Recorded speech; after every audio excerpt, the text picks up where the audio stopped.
এখানে এসে উপস্থিত হয়েছি 11 নম্বর ওয়ার্ড বিধানপল্লীতে। এই 11 নম্বর ওয়ার্ডের কাউন্সিলর এবং বর্তমান পৌরসভার চেয়ারম্যান পরেশ চন্দ্র সরকার মহাশয়, আমরা তাকে প্রশ্ন করতে চাই যে আপনার ওয়ার্ডে আজকে এইরকম অবস্থা, এর জন্য আপনাকে সমস্ত দায়িত্ব নিতে হবে। গত কয়েকদিন ধরে বর্তমান শহরে অসংখ্য মানুষ টোটোতে, মোটরসাইকেলে এইরকম চলা জায়গায় দুর্ঘটনাগ্রস্ত অবস্থায় তারা অ্যাক্সিডেন্ট করেছে এবং তাদের হাত পা ভেঙে গেছে। এ দায়িত্ব কে নেবে? বর্তমান পৌরসভার চেয়ারম্যান, তিনি গোটা বর্ধমান শহরটাকে শ্মশানে পরিণত করে দিতে চাইছেন। বর্তমান শহরের রাস্তাঘাট, ড্রেন বুঝে যাচ্ছে, তাদের কোন রকম কোন হুদকেট নেই, খালি কোলাবাড়িতে ভরছে গোটা বর্ধমান শহর। কোথায় বহুতল বাড়ি হবে বিনা প্ল্যানে ফ্ল্যাট হচ্ছে, সেখানে কোটি কোটি টাকার লুটের রাজত্ব করছে।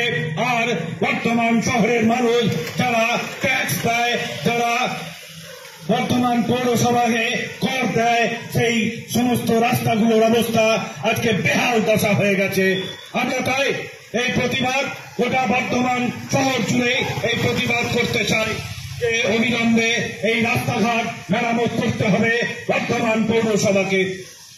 আমরা দেখতে পাচ্ছি এই সময়কালের মধ্যে আজকে একটার পর একটা দুর্নীতি চলছে গোটা পশ্চিম বাংলা জুড়ে। আমাদের রাজ্যের মুখ্যমন্ত্রী মমতা বন্দ্যোপাধ্যায় তিনি ঘোষণা করেছেন যে পুজো ক্লাবগুলোকে 1,10,000 টাকা করে দেবে। আর গোটা রাজ্যের রাস্তা বেহাল অবস্থা, এ রাজ্যে বেকার ছেলেদের কাজ নেই, এ রাজ্যে স্কুলগুলো একেবারে শ্মশানে পরিণত হয়েছে।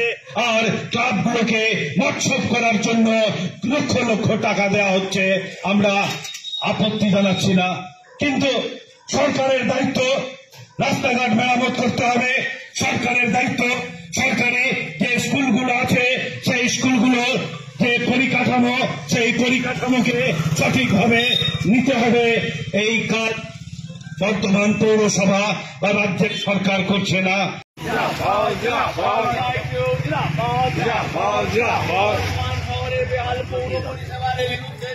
গণ আন্দোলন করে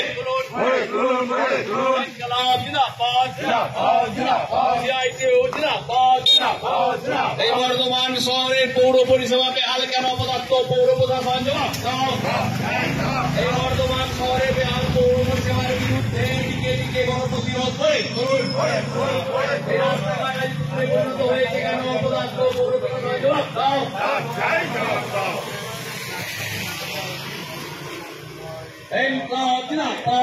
টিঙ্কুদা, তুমি গার্ডে রয়েছো। উন্নয়নের নাম করে বিভিন্ন জায়গায় তোলাবাজি, কিসের স্বার্থে অপদার্থ? তৃণমূল প্রশাসন জবাব দাও। গ্রামগুলোকে টাকা দেওয়া হচ্ছে অথচ রাস্তার উন্নয়নে বরাদ্দ নেই কেন অপদার্থ? পৌর প্রশাসন জবাব দাও।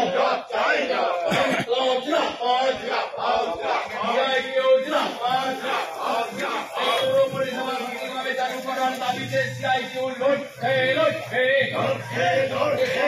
মানুষের স্বার্থে, শ্রমজীবী মানুষের স্বার্থে বেহাল রাস্তাঘাট, কিসের স্বার্থে অপদার্থ? পৌর প্রশাসন পৌর প্রশাসনকে অবিলম্বে বরখাস্ত করতে হবে। বেহাল পৌর পরিষেবার বিরুদ্ধে দিকে দিকে গণ আন্দোলন করে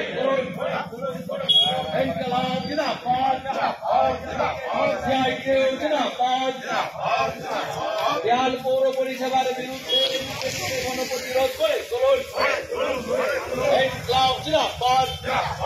বর্ধমান শহরে রাস্তাঘাট পুকুরে পরিণত হয়েছে কেন অপদার্থ? পৌর প্রশাসন জবাব দাও।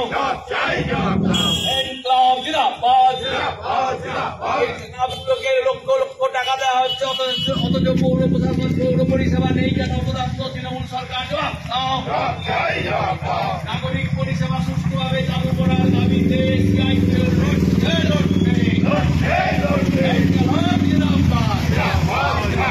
শ্রমজীবী মানুষের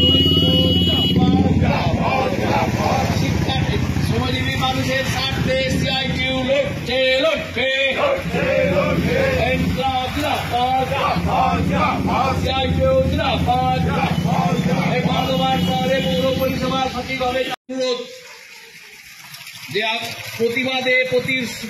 প্রতিবাদে আপনারা সামিল হন।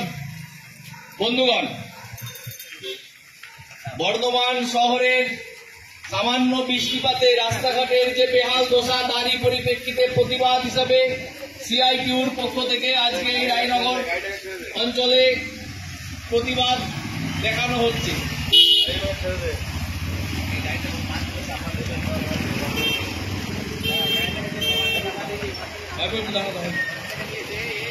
বর্ধমান শহরের বেহাল পৌর পরিষেবা, আজকে রাস্তাঘাট তৈরি হওয়ার সাথে সাথে রাস্তা ভেঙে যাচ্ছে।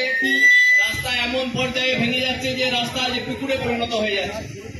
সাধারণ মানুষের চলাচলের অযোগ্য এই বর্ধমান শহরের রাস্তা, অথচ আমরা যারা বর্ধমানবাসী আমরা নির্দিষ্টভাবে যে আমাদের যে পৌরকর, সেই পৌরকর নেই। তাহলে পৌরকর দেওয়া সত্ত্বেও বর্ধমান শহরের বেহাল রাস্তাঘাটের অবস্থা হবে কেন? আমি পরিপ্রেক্ষিতে আমাদের প্রতিবাদ, এই প্রতিবাদে আপনারাও সামিল হন। আগামী দিন বর্ধমান শহরকে সুষ্ঠু করার জন্য, বর্ধমান শহরের পৌর পরিষেবা সুষ্ঠুভাবে বজায় রাখার জন্য আপনাদেরও এই প্রতিবাদে, এই প্রতিশোধে সামিল হতে হবে। নইলে পরে বর্ধমান শহরের যে পৌর পরিষেবা, সেই পৌর পরিষেবা যে টিকিট আছে সেই টিকিটেই খাইবে। আমরা যারা বর্ধমানের বাসিন্দা তারা প্রত্যেকেই আমরা পৌরকর দিই। সেই পৌরকরের পরিপ্রেক্ষিতে রাস্তাঘাট সারানোর কথা, কিন্তু দেখা যাচ্ছে যে আজকে রাস্তাঘাটে যে পরিস্থিতি, সেই পরিস্থিতির পরিপ্রেক্ষিতে আমাদের বর্ধমান শহরের সিআইটিউ সহ বামপন্থী গণসংগঠন সমূহের ডাকে আজ প্রতিবাদ, এই প্রতিবাদে আপনারাও সামিল হন।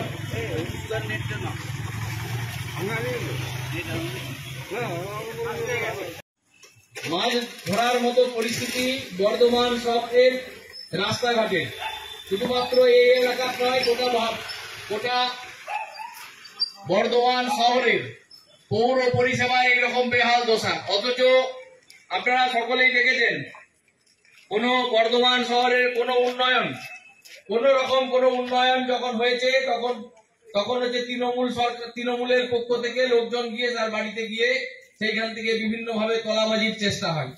এই সরকার আসলে একটা তোলাবাজির সরকার। এই প্রশাসন তোলাবাজির প্রশাসন, তার বিরুদ্ধে প্রতিরোধে আমাদের নামতে হবে।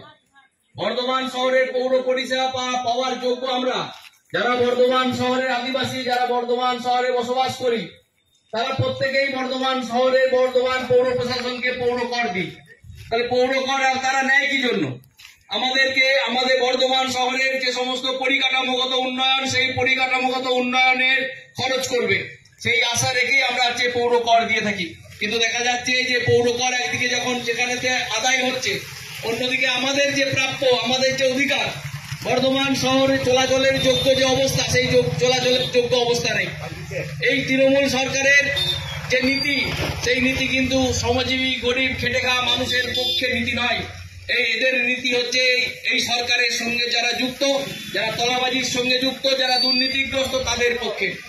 কোর্ট থেকে আরম্ভ করে বিভিন্ন জায়গায় এই সরকারের বিভিন্ন জন হচ্ছে তাদের পক্ষ নিচ্ছে। ফলে সাধারণ মানুষ, গরিব মানুষ, খেটে খাওয়া মানুষ আজকে আশঙ্কিত। আমরা বর্ধমান শহরে যারা বসবাস করি, বর্ধমান শহরে এক প্রান্ত থেকে অন্য প্রান্ত যেতে যেভাবে আমাদের সমস্যা হয়, আজকে টোটো